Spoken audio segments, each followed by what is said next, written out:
Hi, everyone. Welcome to Real Talk Food Safety with Tia and Jill. We love these days because we're together. And we love because you've joined us today. And Yes, we are actually live from Portland yes.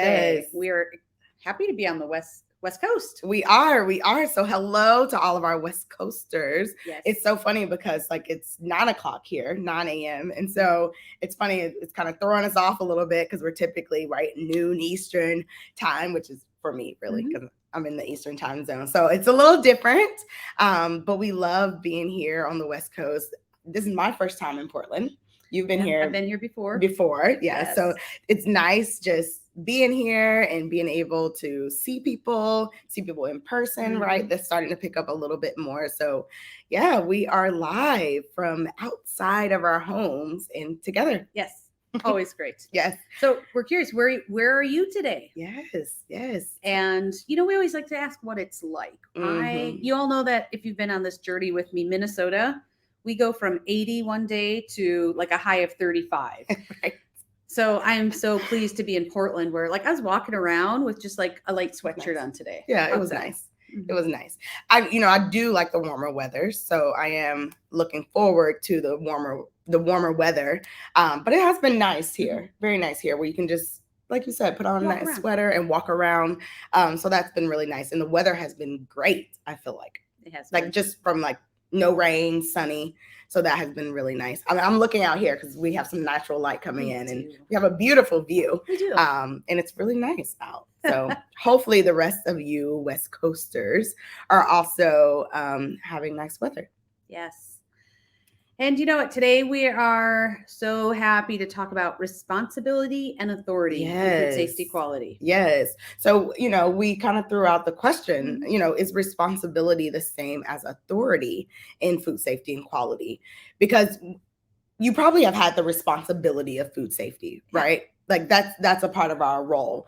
But do you really have the authority to make decisions Mhm. or to make changes? Yeah, and I think it's even more important because as we've been in these roles and we've been responsible for food safety, like we all working in the industry knew there was this gap that now has Yeah. the term food safety culture. Mm-hmm. We all knew that existed. But now, since that buzzword has elevated to GFI standards and in different regulations, Yeah. how has that maybe shifted, or has it shifted our ability to have authority to make changes that will Yes. impact food safety culture? Yes. And that's been a question that's been on our minds. Mhm. And obviously that's why we have real talk about it. Because I feel like as the words food safety culture has kind of bubbled to the top and other people are starting to talk about it, we're like, of course we have ideas Mhm. around it, right? But people are running into, well, do I really have the authorities to make changes that's going to positively impact our food safety culture? Or are we still just going to sit back and not make changes, right, to our food safety systems, to the way we get work done in order to strengthen our culture? Yeah, and I would even go on a limb and say this gap in responsibility and authority has existed, Yes. which is Yeah. why we haven't been able to close the gap the way Mm-hmm. that we would like to. Yeah. Because right, Yeah. if they said, Tia, you have you have a budget and you Yes. have the resources to make food safety culture happen, how would life have been different? Right. Exactly. And maybe some of us are told that, Yes. right? Like I've had a budget, you've had a budget before, Okay. and it's like, yes, I have this money that I want to do these things, and then you're told, oh, not those things. Right. Right. Like don't use the money for this, or you can't really use the money for that, where it really sounds like you are getting really permission to use the funds that we're told are really yours to manage and ensure that they're being, used to better your food safety systems, right? Yes. Yeah, that's always been a challenge. I'm Yeah. curious if that's been a challenge for anybody else out there. Yeah. Like you have a budget, but you don't necessarily have the authority to perhaps shift your budget, add to budget, Mm-hmm.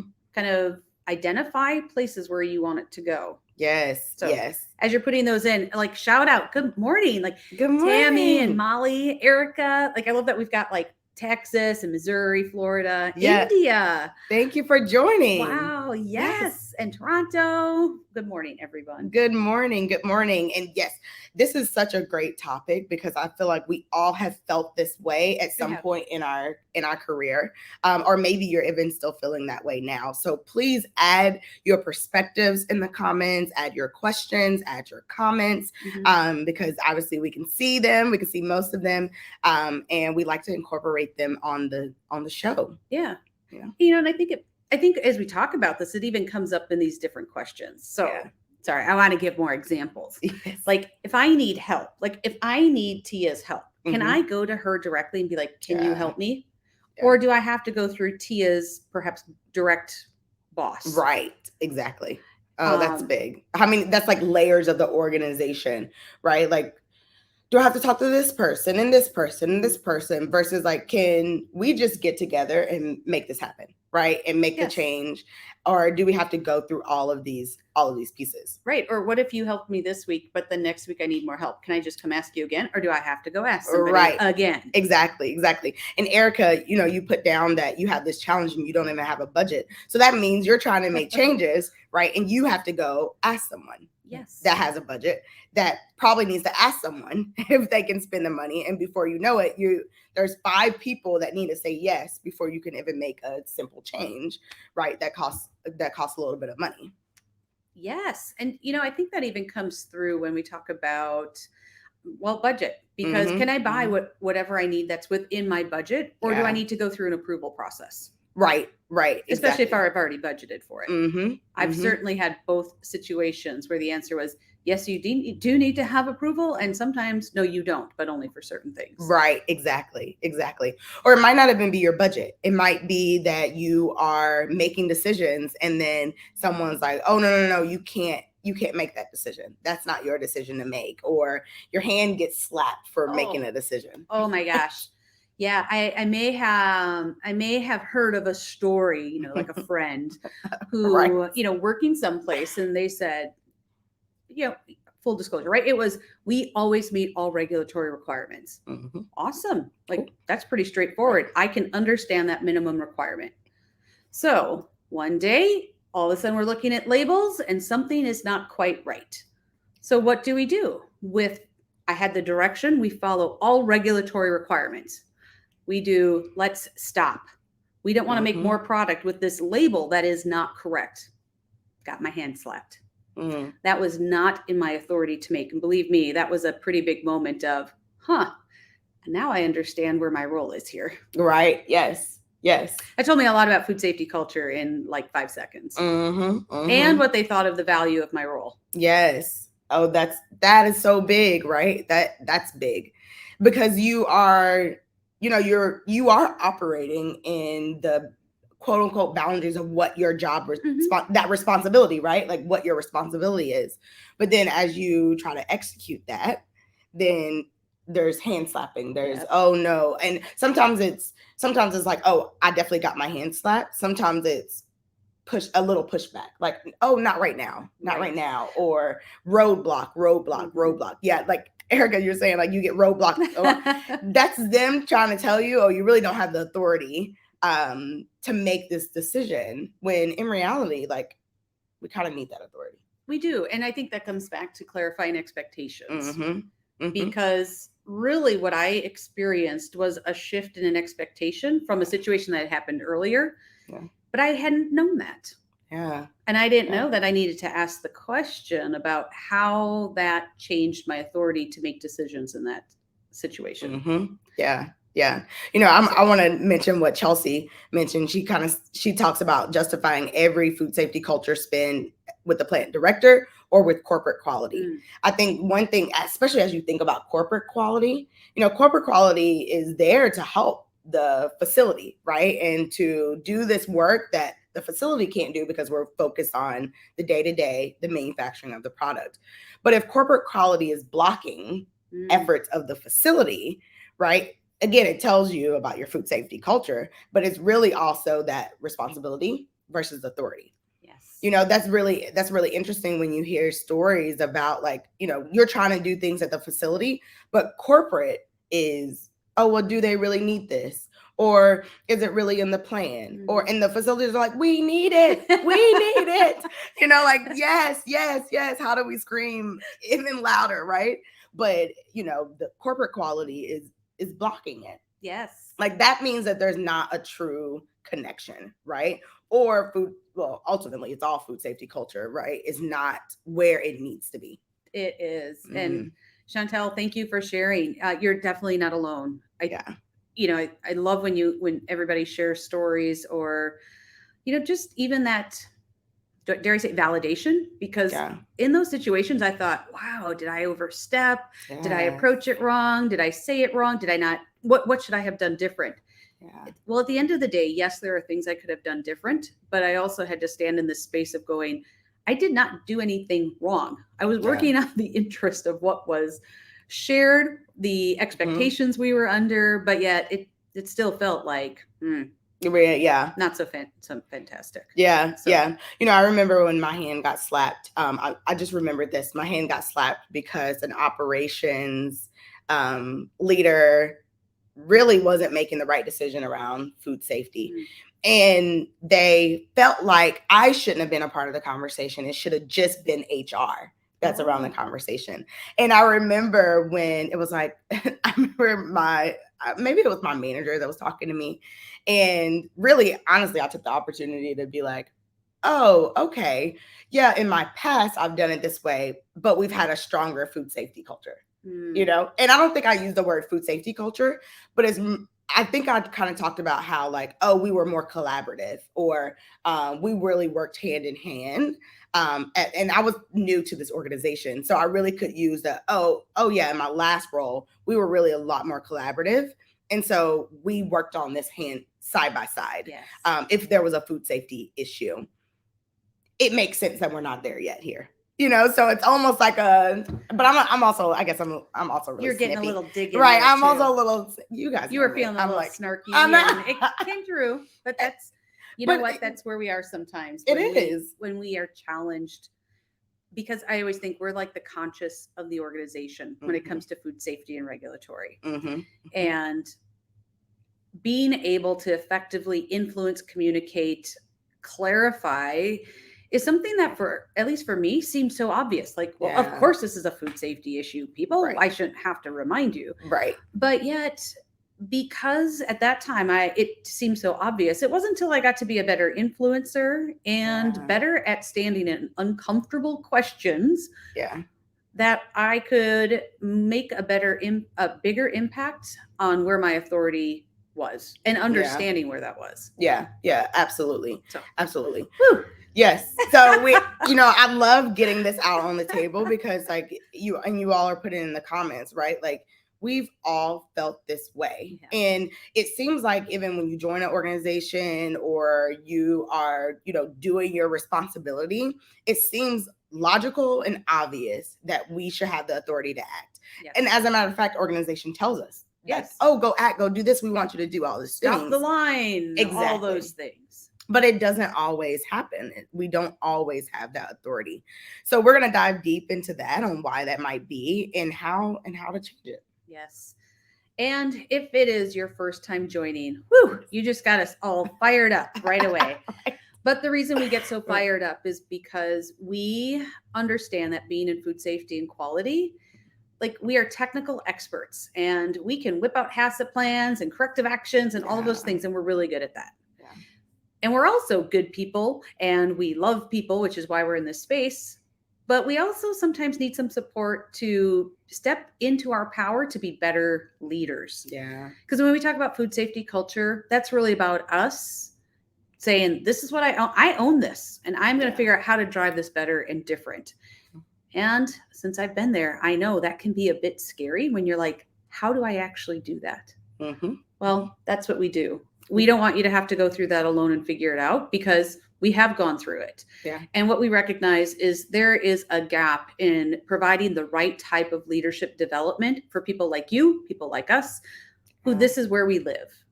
And we are committed and passionate about closing that gap.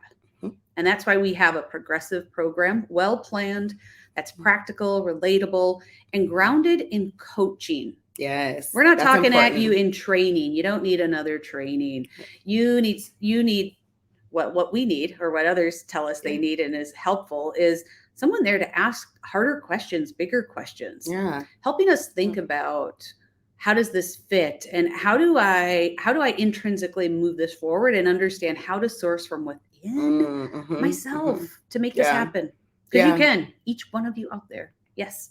Absolutely. And it starts with you. Like, It even does. as we talk about responsibility versus authority, You're gonna hear that a to lot.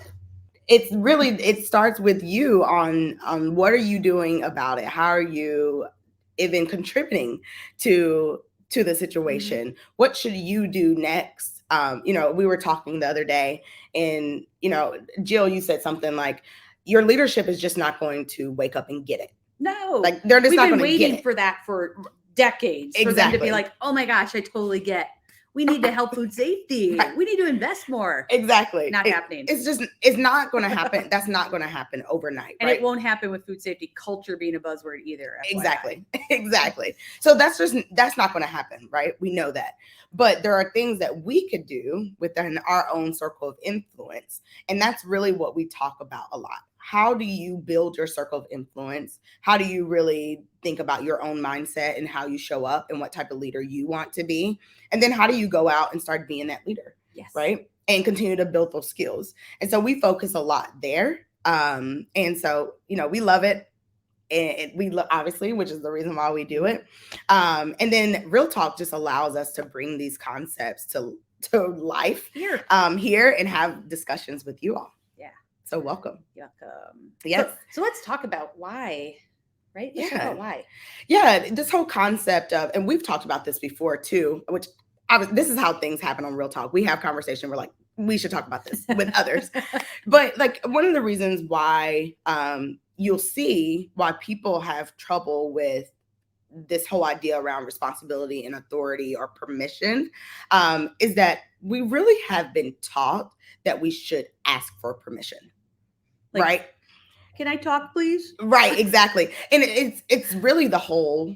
So if you're in America, it's our American school system, right? Or even the way that you talk with authority, or think about how you talk with adults and asking for permission. And a lot of that is good stuff, right? Like, just Be how respectful. Yeah, being respectful. There are many good parts of it. And really, as a child, right? Like, just mentally developing, right? Like, you might not know what the best decision is.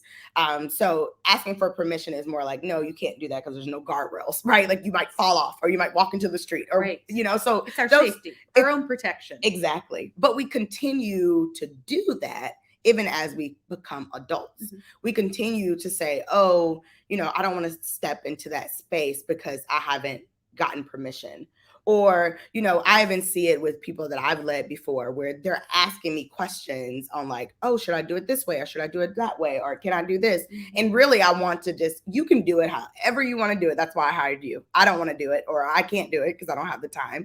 So you go and do. And that's one thing that, I really wish that I had something like Catalyst when I was leading others, because if I could just get them to step into their own power, right, then I wouldn't have to play the game of like, oh, you don't have to raise your hand, right? And I think a lot of us enter the workforce or continue to do this as they grow in their career, where it's like, oh, I need to raise my hand and ask for permission. Yes.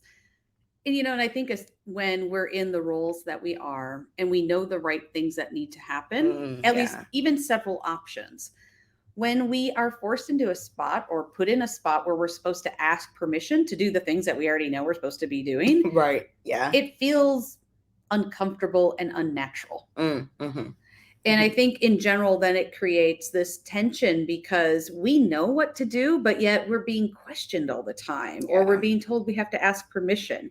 And that just creates some of that like conflict and tension between what we are doing and what we know we should be doing. Right. Yeah. And a lot of times it's this lack of clarity, right? Like, even when you talked about your example of getting your hand slapped, right? They were saying one thing, but they really weren't clear on where is it, right? And then when you're clear about it, then okay, here's the boundary, and I want the boundary to be a little bit farther. So now you can start working on pushing that boundary, and really in a way of saying like, okay, well, I think the boundary should be here. How do we get there? Or what do you need to be comfortable with me making decisions here?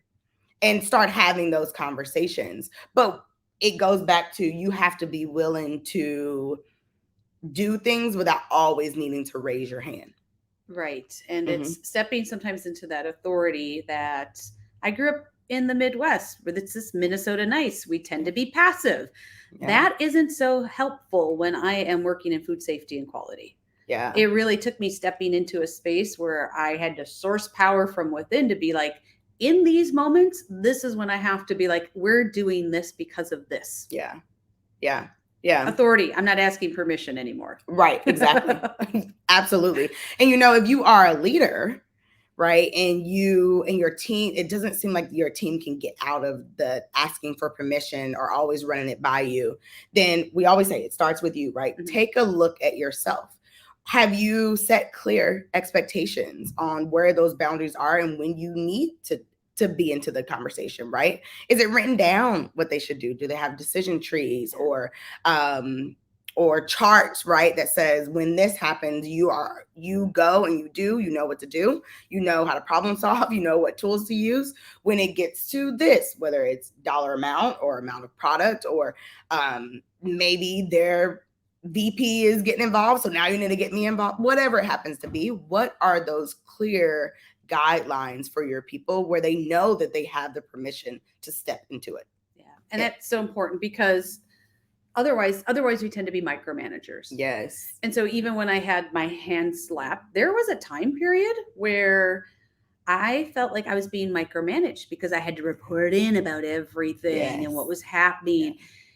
Yeah. And while that was the way it was approached was micromanaging. However, the longer term outcome was then there was some clarity around like the alignment of where we were going to be, but it wasn't positioned that way from the beginning, so it felt a little but you can do the same thing, but position it as, let's be aligned on what decisions look like and authority across your team. So that way, hey, in this situation, like, yep, we're going to put all this on hold and this is the disposition. Great.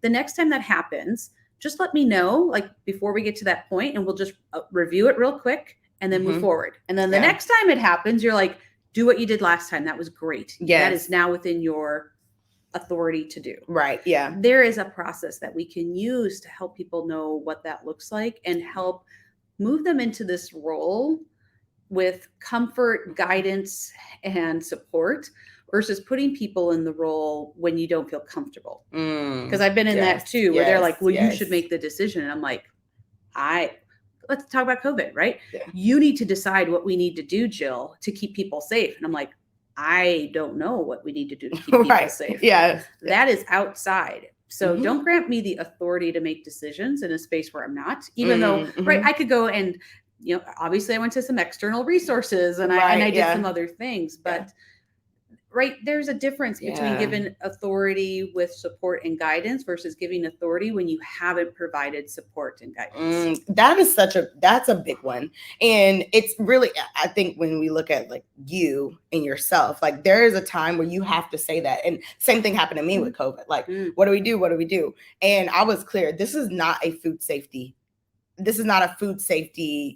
thing, right? This is really a human safety.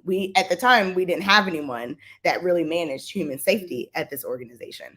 So, what I said was, this is really not a food safety issue. It's already been deemed that it doesn't travel through food. It's not really a food safety risk. This is where I can help with, right? Yes. This is where I can help with. I can track CDC, I can, pull together the documentation and make sure that we have it for our people. Like, these are the things that I can do. I can call emergency sanitation services, right? Like if we have an incident at one of our locations, right? These are the things that I can do. These are the things that are outside of my scope. And I think even allowing yourself and the permission, giving myself permission to set my own boundaries. Yes. And I think I love that example, because I've certainly been in spots where I'm like, I don't know. Yeah. And so essentially, maybe it was a hard decision or it wasn't something that like I didn't have the expertise. Yeah. So, but when I said, no, I don't know that, it also took me out of being able to be involved in those conversations going forward. So instead, this is the learning that like what Tia had, where it was like, even though that's not my area of expertise, here's where I can go to help us get that information. Yeah. Yes. So that way, once again, we're stepping into our power versus giving it away and then not being able to step back into it. Yes. That's big. That is really big. Like how can I help? And it's even really around like, some of you have brought up like, I can't really make these decisions or I'm getting roadblocked. Some things that I've done is say, okay, how can I help us move past this? What can I do to make you more comfortable? I remember I had someone that I was working with that wanted to know everything, right? And I would say, okay, what do you need to know to feel comfortable? Good question. Right? Like what can I provide to you?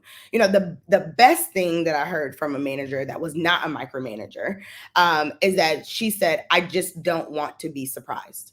Yes. So if my, I was a quality engineer. So, she was the quality manager. So she was like, if the plant manager knows about it, I should know about it because I don't want him coming to me, talking to me about something that I don't know anything about.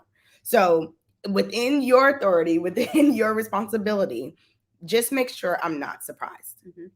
And it doesn't mean that she was never surprised, right? But it's like my job is to make sure that she is not surprised. That's and so it is. And when you talk with your team, right, there were so many times that we talked and we're like, do you think that I should let her know? Like, do you think this is something that she's going to be asked about, right? And if the answer is like, yeah, go ahead and run it by her, right? Go ahead and run. Or no, like she already knows what we will do. She already then is like, okay, we don't have to go that extra mile, right, to loop her in. Because remember, if you loop your manager in, then they're going to want to do something too. So like, how do you make sure that you are like, hey, this happened, this it was, just in case someone brings it up to you. Then it's like, yep, I don't want to be surprised. So I feel like as a leader myself, and as we help develop leaders, being clear about your own thing on like, what is it that you want to make sure that your people are doing so that you're not surprised, or maybe you have a weekly meeting that you want to make sure these things are always covered. Whatever it is, give those clear expectations and then let your people go and have the authority to do what they need to do. Yeah.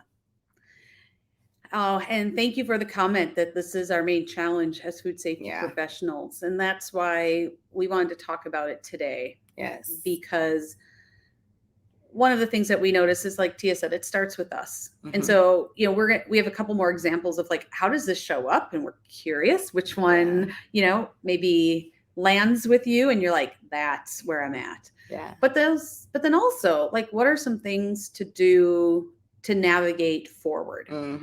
Because we know it's not like tomorrow, if we have a budget and we don't have authority to add in, doing some leadership development, then we probably don't have the authority to add things in. Like, gosh, we actually need 2 more people. Like, our workload is so large that we need more people, or we need to stop doing things. So how do we step into that space to start understanding that, to start communicating that, to start influencing? Yes. So yes, that's big. Okay. Yes. One thing that I do want to mention is this conversation is so important, and we talk about this at Catalyst, is that in order for us really to make an impact on food safety culture, we have to be business partners.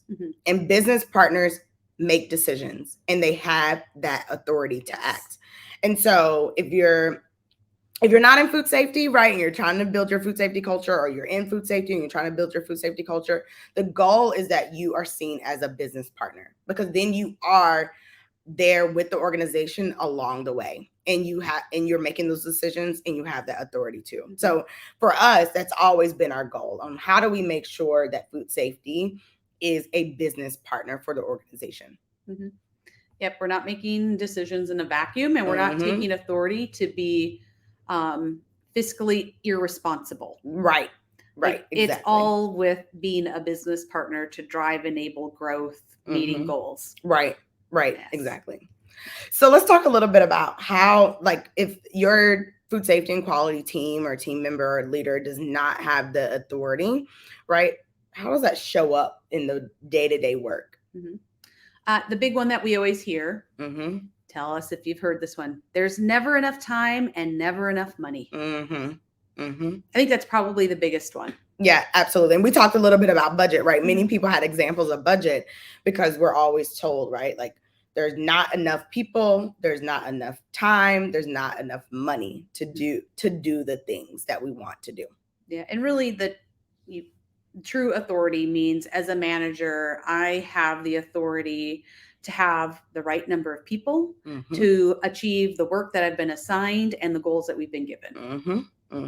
It also means that I can spend enough money and I'm free to use other resources to get those goals and to do what we need to do. Right. Exactly. And you have, and really the organization, your leaders have given you the authority to make those decisions. And, that's something that I started navigating pretty early in my career as a leader, when we ran into, hey, we have a new customer in quality. You all need to be doing those checks. And hey, then this came up in quality, you'll do those checks. And you're like, we can't take more on. Right. Yeah. And when we voiced it with how will we get those done, we didn't get enough. We weren't influential enough. Yeah. So this is actually one where we did data, right? We did workload capacity to be really clear to say, here's where we are. And as a business, where do we want to spend time or money to go forward or have additional risk or different risk? Yeah. I've done the exact same thing. When I thought I had the authority to build my team, right? Once it came down to it, then all of a sudden, no, maybe not, maybe one person, maybe two, or maybe just one, but then I had to have some real conversations around, okay, with this amount of people, right? With one person, this is what I can do. Yes. With two people, this is what I can do. And I was really clear on, like, I'm not doing it all, and standing true in that. And that's the hard part. Like, you guys know, in food safety and quality, we take so much on our shoulders because we see this risk. We see the risk and we want to close the gap, and we want to, we want to do our jobs, right? Yeah. And we actually care about these things, right? We actually care about the, public health, right? Ultimately. But you cannot do the job of 5 people. No. Like, you can't. No. You cannot do the job of 5 people. No. And that's literally something that I had to come to terms with, where, and it's the reason why we have boot camp too, right? And have grown boot camp is that we've been there where we are completely overworked. And like, even though there's things that I've stepped into, like, I waited too long to step into, I cannot do the job of 5 people and I won't do the job of 5 people. So this is where I can help, right? Like, this is where I can help. This is what I can do. And just know these are the risks that you are deciding to live with because you won't add more resources. Yeah. And I think that's where our format of workload capacity is really effective. Yeah. Because while we'd like to go from, gosh, I need 5 more people, why don't you just give me the authority to add 5 more people? We also recognize, from a practical standpoint, that won't happen tomorrow. Right. But what we can do is say, let's start with providing some more concrete data and evidence about where we're at. Yes. And it's not just the list or saying it. This is really like, I'm presenting it in this standardized format so that you can see exactly what we're doing, and it's full transparency. Right. Exactly. So it is in stepwise, probably progress to move to that space, to be able to close the gap of never enough time and never enough money. Absolutely. So we're not trying to be like, hey, tomorrow, if you step into your power, you're going to be able to have the authority. Right. No, but what you can do is say, you know what? I can actually do this workload capacity exercise. And even so far in boot camp, with all the people who have gone through, we've never seen it where it was like they had free time. Yeah. Yes. Yeah. So very powerful. Absolutely. Yeah. This also shows up with disengaged and underperforming team members that never have consequences. Absolutely. Oh, yeah. Right? Like, we don't, like, responsibility and authority. We have people, like, we've all had somebody on our team where you're like, what do they do over there? Right. How do they get away with doing half the work when we're all like feeling like it's all drowning? We're drowning. Yeah, right. Exactly. And no one else is doing anything, right? Or that person is not doing anything, right? Like if there is really no authority even to hold people accountable or to make decisions, Mhm. right? I know of plenty of examples where everyone know that this one person is not doing their role, but the organization won't let them go. Right. It's like, why aren't we saving money? Like, why use that as an example, right? Or hire someone that will get the job done. Because no matter what, you're paying out the money for that person. So yeah, it definitely shows up in that way. Yeah, where you don't have the authority to make those decisions for the better of your team and the better of your organization. Yeah. One that I see is when we get stuck with someone else's goal. Yes. And I'm going to use this one, and there's definitely two sides to it, but I've seen places and been experienced when they're like, you own the KPI for how well we do for food safety. Let's say it's CCP failures. Right. Like, I'm not the one doing the running the process. Like, why should our team be responsible for that KPI? Right. Yes, and that's important. And of course, it was placed with us because it's food safety. Right. And on one hand, if we are able to step into our authority to make decisions about how those things are done or having the right resources, I always say, I'm happy to take that KPI on. But if I don't have direct authority and influence over what that KPI, how it moves, how can I be responsible for it? Yes. And have authority for it? Right.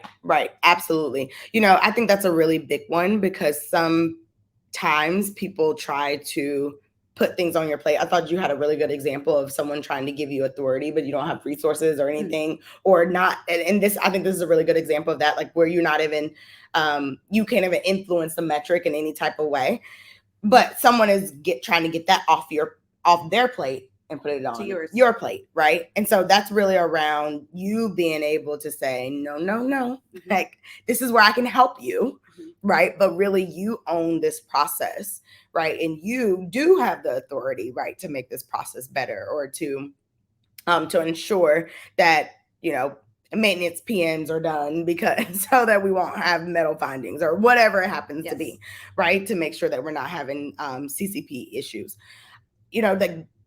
I can help you with that, but I don't influence that piece of it. And so even giving yourself permission to have that conversation. Another one related to budget is, I've been in situations where they're like, we're cutting budgets 10% across the board. We're like, not sure we can cut budgets in food safety 10%. Right. Like, we are already kind of, at this spot where we're hoping for more. But like, what parts of food safety would you like to do with less? Right. And having that conversation. Okay, with 10%, what risk do you want to increase? Yes. Where would you like that to go? Right. With really asking those questions, because it's true, asking those questions is important. And I see your comment, the two comments around top management. Please send this real talk to them. This is definitely a great start. But asking them that hard question too. Okay, you would like for me to do this. Tell me where you would want to increase our risk. Yes. And with that, I would say this is part of when we go into how do we do this? Because it starts with us. Yeah. These are things over 25 years being in industry that at first, when I started this 20 years ago, I certainly wasn't this forward. Yeah. And I asked questions differently, but I also wasn't influencing well enough. Yeah. I wasn't being, even though I was passionate, that kind of got lost. Yeah. And so shifting, if you didn't see our article in QA Magazine, check it out. It's about changing conversations. The same thing happens with how do we change some of our questions so that we drive different outcomes. Yeah. And this is a good example of if I would have just been like, well, why am I responsible for that KPI? I would get the same answer. But instead, if I shift the question to like, what part of that do you want me to support? Yes. Then I can get a different conversation started. Yes, absolutely. And we talk about this a lot in boot camp. Mhm. And a big piece of that is exactly what you're saying on how can you influence, but also realizing like where is your circle of influence. There was a time in my career that I was trying to influence the organization to really care about quality defects, right? And I'm screaming at the top of my lungs. And then I had to take a step back and say, okay, I don't need upper management to care about this. Mhm. I just need to care about it in my space, right? And so I remember that I was like, I really don't need the rest of the organization to do it. We're going to do it here. Yes. And we saw a significant drop in our quality complaints. And then people started saying, oh, wow, what's happening at that facility? Their complaints have dropped off. What are you all doing differently? But now I'm having those conversations. Now my influence circle has expanded. Yes. Because small. Exactly. Yes. I started in my circle. And with your power. And with in your power. I stepped into it, right? Yes, you did. I really stepped into it to say, I have the power and the authority to do this. Mm-hmm. And I'm going to do it. And as people see what's happening, because people will, right? People will, and they'll say, how can I get how do I get what you're having? Yes. Right? Like, I'll have that. I'll have that too. I have that too. Right. And that's what people started doing. And I'm like, oh, it's exactly what I talked to you about a couple of months ago. We started doing these things. Mm-hmm. Oh, okay. Yeah. How do we accelerate that across our facilities? Oh, let me tell you how. Mm-hmm. Now my circle of influence has grown. And it's because you started to demonstrate being a business partner. Mm-hmm. And so that actually mm-hmm. brought people to you versus, yes. Right? Do you ever feel like when you talk food safety, they're like, la, la, la, la, la, la. Right, I know. Yep. Absolutely. Yeah. So even as you think about because leadership is just not going to get it one day. Like, you have to show them, and you have to continue to increase that circle of influence so that they're in that circle. Yes. And now you can't, and because now, I was able to start talking about sanitary design, and I was able to start talking about all these other things that we had been talking about since the beginning, right. But they weren't ready for it, right? And we all know that's frustrating. Yes. Because like you said, we talked about this 10 times. You already know that we're credible. I know what I'm talking about, but yet it doesn't move forward. Mm-hmm. Mm-hmm. So that's stepping into our power and exploring ways to do that different. Yes. Thank you for those comments. Yes. I think another way this accountability thing shows up is when you're given a ridiculous deadline or expectation. Yes. So I remember one where they were like, hey, we have this new customer coming in and we're going to start doing, it was a bunch of things, and it's going to go out in 2 weeks. You're like, we don't even have labels, people. Like, how do we change this expectation? Because we can't even if we didn't have an approval process, we couldn't even get them to like the proof out from the printer before then. Right. So when we don't have the authority, we're not able to influence, or we feel like we can't influence those deadlines and expectations. Mm-hmm, mm-hmm. Yeah, exactly. So thinking about how do you step in that, and then showing the organization too, like what happens when we set realistic deadlines and expectations. Right. And maybe even examples of past situations where we tried this approach before and what went well and what didn't go so well. Right. Exactly. Or bringing up, you know what, if we had another person, we would be able to get this done in 3 weeks. Yes. But we're at this size team. So we're really going to need 5 weeks because we have XYZ. Yes. Right. And I'm going to bring up my standard work and show you why it's going to take 5 weeks versus 3 weeks or whatever the time is. Right. So bringing up those things and being able to, and I think that's what business partners do. Mm-hmm. They're able to connect the things that they're doing on a day-to-day basis or on an ongoing basis, routine basis, to the broader picture of the organization.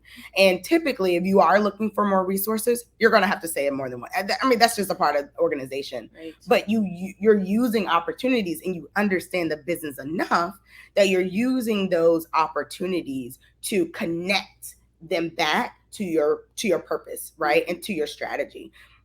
We talk about boot camp a lot, and we have a boot camp coming up. So that's like top of mind for us.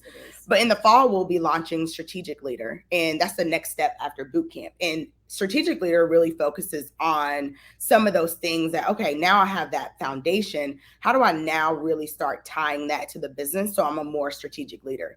And a piece of that is doing exactly what we're talking about now, connecting each of this to the business. Oh yeah, remember when we talked about that a couple of weeks ago? This is how this plays in. Oh, remember when I did that presentation? This is how it ties in. And solutions, because I think as a business partner, so one of the best moves I ever made was being able to secure that we would have a consultant available to us when we needed them. It didn't mean that we were like every month we have them doing stuff, but when we had situations where we're like, we have overflow, and while you won't let us hire someone, how about we have this resource available to us that we can kind of ask them to do things, shovel things their way. Yes. And that's part of being a business partner, to say, I recognize we aren't able to do full-time, another FTE, but we do have some space to be able to do something a little bit different. And it provides options for the business. Yeah. And you will be surprised, which is, I think it's kind of mind-boggling even to me, but you'll be surprised how much an organization will take on external support versus internal support. It is mind-boggling. Yeah, it's really weird to me, but that's another influence method, right? Like that's another method of getting work done. How do I bring on an external partner to help with these things if I can't get the internal support? Yeah. Let's see. Another way it shows up is, when I think when we don't confront issues with other people in the organization, because when we feel like we can't make a difference, we think, well, why bother? Yes. Yeah. And so sometimes when we see this authority thing, it's what we talked about earlier, where, you know what, gosh, I don't know that, so I'm going to lean back, or I don't agree with that, and I feel like I can't make a difference, so I lean back. Yes. And while don't get me wrong, I think there are times from a personal standpoint, you have to pick your battles. Right. Absolutely. And we also know we only have so much energy, but it also helps us to think about, what does that mean, or how does that position us as we go forward to be able to move into this authority? Right, exactly. Because talking from experience, once again, I've experienced this where I was like, yeah, I'm not touching that. Right. And then later I was like, oh, had I done that, I would have had this other path forward. So that, I think, is really something to consider. Yes. When people say, pick your battles, it's implied that you are fighting some battles, right? And it's important that those battles are strategic, right? So that you can link to, okay, I'm fighting this battle because in the future, this is what's going to happen, or this is, like that's the whole mind around, what battles should you fight and what battles you're going to wait a little bit. You're going to wait till your influence circle gets a little bit bigger. You're going to wait till you bring on more staff. You're going to wait till, your manager gets promoted. You're going to wait till the CEO retires. You're going to wait. There are those battles, and that's okay, right? Like that's okay. We can't. This is like one thing that we've talked about in boot camp, and we talked about on other things. Like we cannot take on the world. No. We can't take on the world. And so you have to be strategic about the things you are taking on. Absolutely. Yeah. And that really probably goes into, the last big thing about how it shows up is like burnout and being overwhelmed. Yeah. I think about we love interacting with all of you and so many people in the industry. And when we hear burnout, it saddens me a bit, because I know burnout, when I've experienced it, it was in part because I was so overwhelmed with work and I didn't have the authority to make the change. Yes. Same. Well, I'm curious. Felt like I didn't. Right. I'm curious, with you all out there, and I know this topic resonates with you. Have you felt that burnout or overwhelmed, right? And how did you feel about it? Because I'm the same way. When I got burnt out, I felt like I was hitting a wall. And it's really because I did not have the authority to make the decisions I felt needed to be made. Yeah. Or to say no. Or to say, I need help. Or, even though we were saying help, it wasn't getting it moved forward. Right. The burnout came from constantly being told no, and not knowing how to better influence, or just feeling like the power was taken away. Right. Exactly. And maybe too, you're in the situation because, you're not at the right place or not at the right organization, right? And maybe that organization is not ready for you. that's okay. Mhm. Right. But that's also a piece of like, you also have the authority to make a different decision. Yeah, or pick your battles. Right. Exactly. Exactly. Right. Like, I remember being at a point where it was like, okay, like I'm not the right person to lead you to the next step.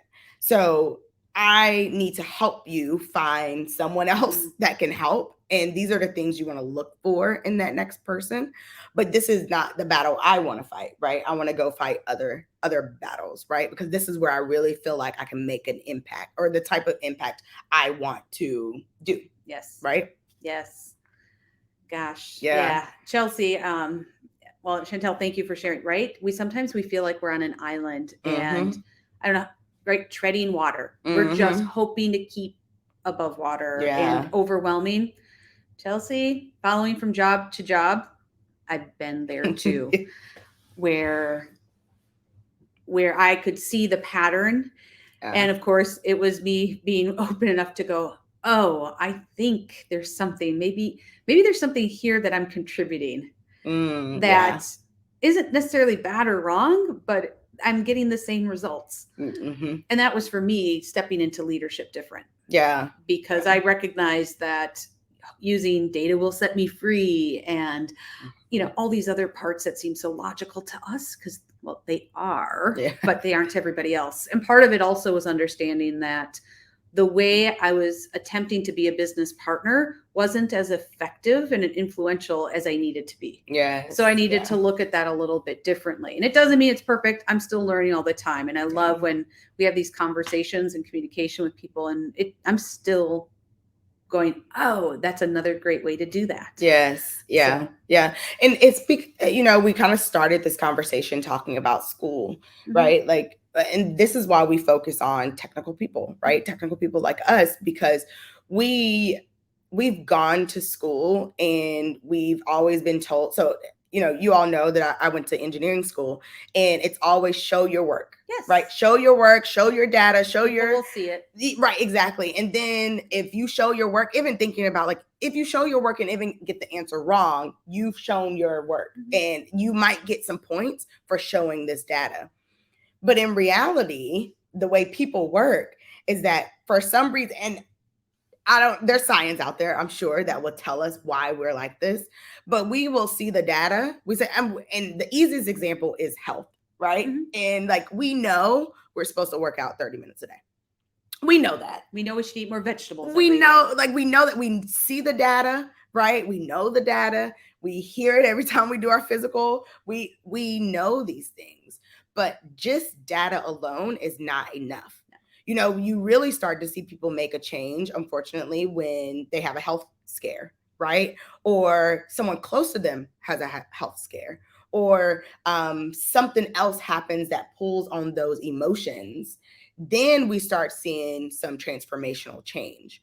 And so we have to really think about, how do we not just use that facts and data, that rational persuasion? How do we also tap into that emotion, those values, those beliefs? Because that's when you will start inspiring people to be champions of your mission. Yeah. And that takes time, right? It's not easy to do. You have to give yourself authority. You have to step into your own power and that permission. It can be done, right? It's just, we have to build those skills. We do. We have to build those skills.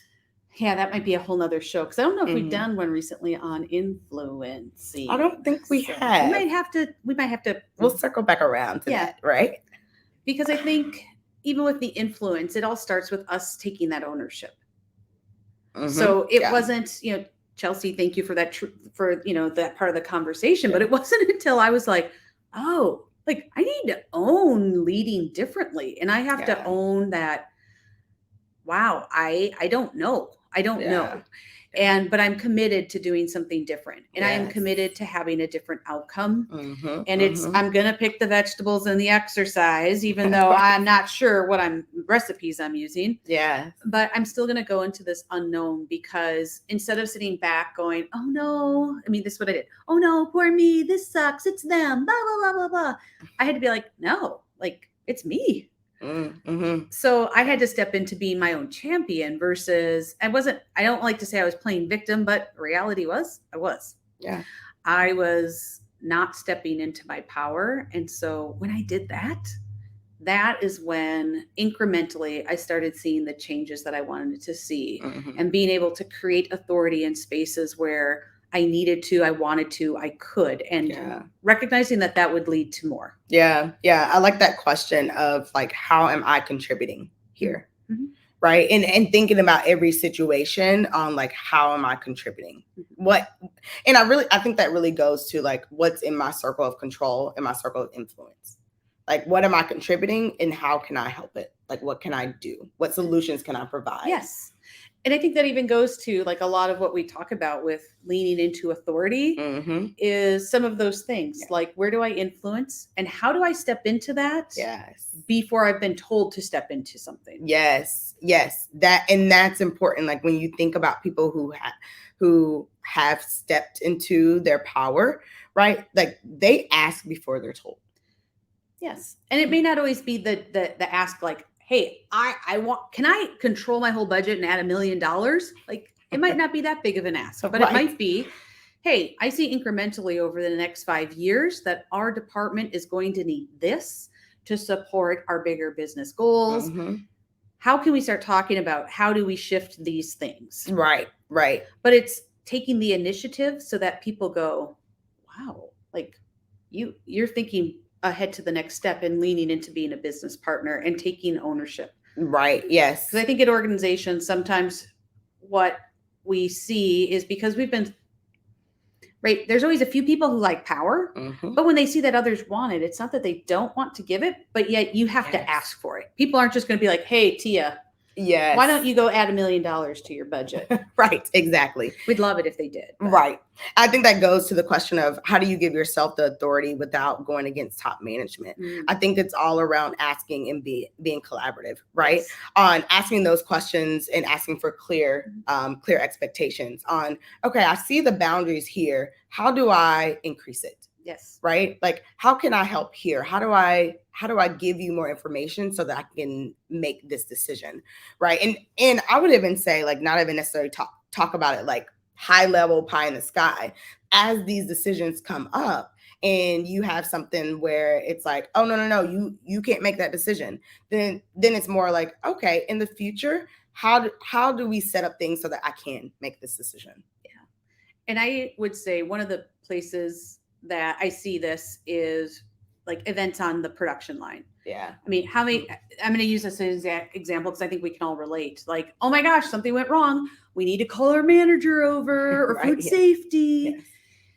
And that's an example, like, how do we help create authority for people in those roles or in this space to be able to do that? And I think we do this. That's how we look at doing the same for us. Yes. So for example, I'll use my hand slam with the with labels.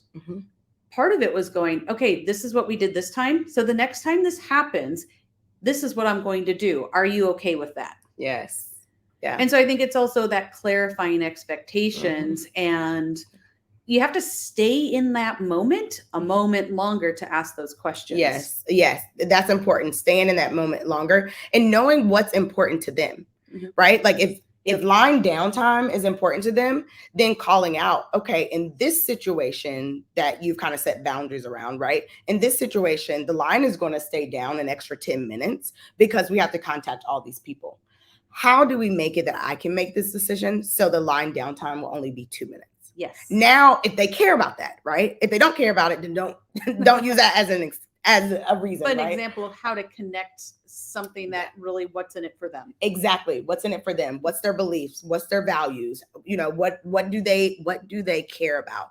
And linking it to, hey, I can help you get what you need if I have this authority. Yes. And then people are like, sure, take all the authority because now my numbers look good or this happens or whatever it is, right? That's what you have to find because then you're not going against them. You're helping them. Yeah. You're helping them meet their goals, which ultimately, you know, when I think about like how I help my manager, right? Like in my work, it's really is to help them, enable them to do their work. Yes. right? So how do I help them? I'm not going against them. I want to do more because I want to enable them to be able to do whatever they do in their role. When they look good, we look good. Exactly. I know we're getting close. So I do want to have the answer the question on, like, how can you understand the culture of a new company prior to changing jobs? There are ways like, going to the company, meeting the team, but people can be misleading. Yes, they can be. I wish I had an answer because I've certainly gone to a few companies where I was like, this culture, this is going to be great. It's not perfect by no means. And then I got in there and I actually had somebody who was like, I didn't know how to warn you before. Right, I know. I was like, what? Like, you knew? I know. I wish there were really great ways. I mean, I think people talk about research on Glassdoor and talking with people if you know network. Right? Because people are going to know things like, oh, I've heard that this facility is this, or this company is this, or this one's really great, or. But I don't think you know till you get there. Right. Because understanding how our personalities fit within a culture. You have to live it. To live it. But don't be afraid to ask the hard questions about it either. Ask them ahead of time. But then also, this is why it's important to do the work of like your own internal skills. Because when you get there, you have to already give yourself permission and authority to step in, right? And to know where your boundaries are and to know what you're going to take on and what you're not. Right? Like if you go into an organization and you're like, oh, this is going to be so great. And then they start piling things and you're not ready for that, right? You might get to a point that you're burnt out and overworked, right? But if you already know yourself and you come in and you're like, you know what? I know no matter what, at any job, I'm not going to do the job of 5 people. So when you see that happening, you can be like, whoa, let's have a conversation about expectations. Let's have a conversation about workload. Let's have a conversation about these things. And the tools that we have, we really talk about using those at every job that you're doing. The first thing you should really do is understand your responsibility and your task and how much time that's going to take you, right? So that as things get added to your plate, which they will, right? You know when you've hit your max capacity. And you can start having those conversations. So it's like go in with eyes wide open, no matter what you've heard in the interview, right? Like they're trying to hire you, right?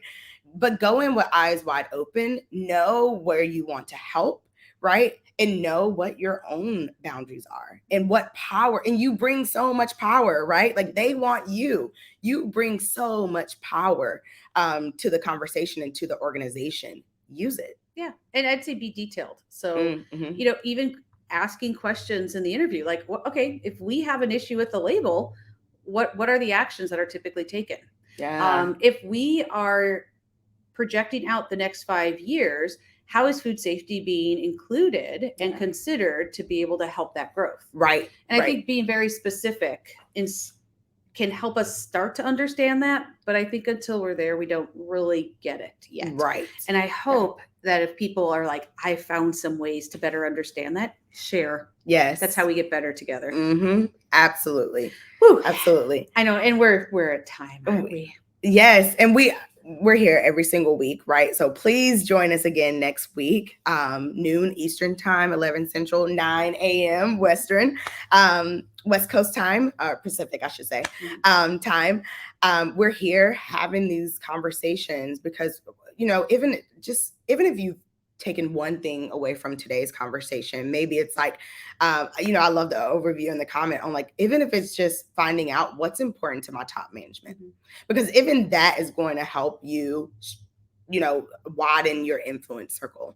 So even just doing one of these things that we talked about or that you've talked about in the comments, start practicing that. Yes. Right. And we talk about it at our boot camp, which we do have a boot camp coming up on May 25th. So if you're looking to strengthen these skills, we talk about all of this in our boot camp. And what's most important is that we give time to practice, right? It's not just enough to talk about it, right? That's exactly why we don't call our development program a training, because a training is sort of you go in, you get trained, and then you're just expected to do. We actually build in time for self-reflection and for practice. And for connecting. Because I think one of the things we can do collectively is understand the value and power that we have. Yes. We need to be the best advocates for ourselves, our teams, and our organization. But it starts with us. Yes. Stepping into our own power. Absolutely. Yes. Absolutely. So thank you all for joining us this week. We look forward to seeing you every week here on LinkedIn. If you cannot join us every week, that's okay. We post all of these on our blog posts on our website. So please check it out there. Subscribe to our YouTube channel. And to our newsletter. Yes, You'll yes. have all the information. Absolutely. Join the Catalyst community, right? Like that's what, and we have so much more coming to you all. But one of our most favorite things to do, right, is to do real talk. Yes. And to have conversation with you all and really just get deep and talk about the issues that are happening in food safety. So thank you for being here today. Yes, and we'll see you next week. Bye.